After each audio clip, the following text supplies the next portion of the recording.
James Helder, Cassius and Helder show. With me, I've got heavyweight Daniel Dubois. Finally, how are you, Daniel? I'm very well at the moment. Feel good, yeah. Congratulations on how the pro career is developing thus far. 3 fights, we've worked out you've boxed under 2.5 rounds in such impressive style. How are you finding things so far? I'm adapting well to the game, and I'm just improving with every fight I have, and it's going good so far. Feel good. I've seen so many fighters come through the Peacock Gym in the past. You seem to be a real jewel in the crown of the Peacock Gym now. How are you finding things in life with Martin and Tony? It's been going well so far. They've obviously passing down some of their knowledge. They've been in the game for a very long time, and yeah, I'm hoping to bring some glory that's never been to the Peacock before. I'm bringing that world title glory, and just hope this fighter trainer relationship it improves, and we step up level together, and yeah, I'm ready. In your first fight out against Marcus Kelly, you brutally stopped Marcus within 45 seconds.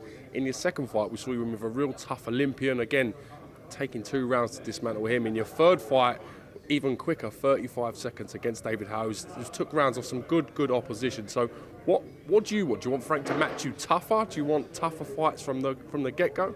Really, I just want to improve as a fighter, and if my promoter, my managers, my team think I'm ready, then we'll be stepping up a level of opposition and mixing it with some of the credible opponents out there.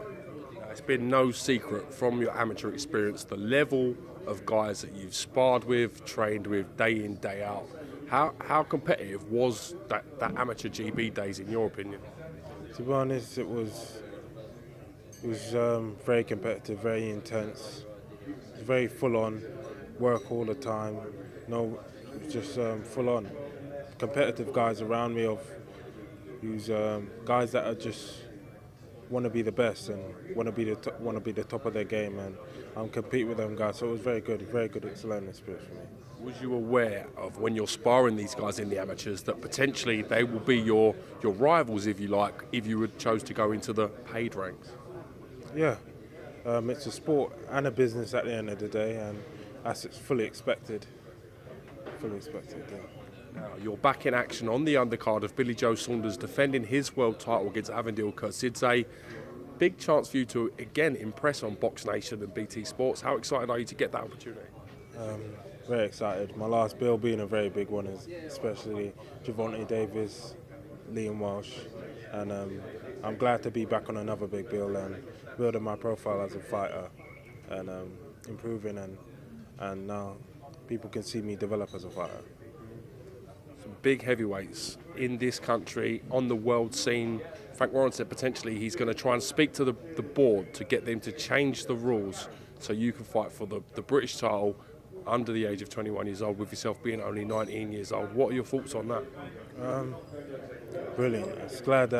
I'm glad that Warren is. He has me in his mind. He knows what I can achieve, and he just from the footage he's seen of me, just at the start of my career, you can see that I can go far. I'm glad he's noticed it, and he's vouching for me outside of the ring. You're only 19 years of age. What would you be doing if you wasn't boxing at this moment in your life? To be honest, you'd have to ask my father that question, but I'd be working alongside him with whatever he's doing, his business, and to be honest, I don't really know, because boxing is my full-time occupation. It's taken up my whole life, and I really dedicate myself to this sport.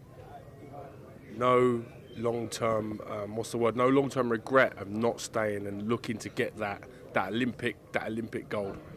Not at all. Not at all.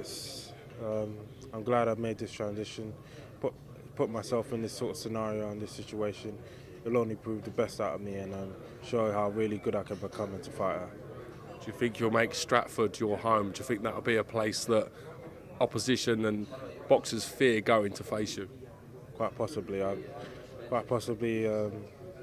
will become my home, man. I loved the arena last time. I enjoy it. I love the attention. I love everything. It's just I'm glad to be at this point in my career at the moment.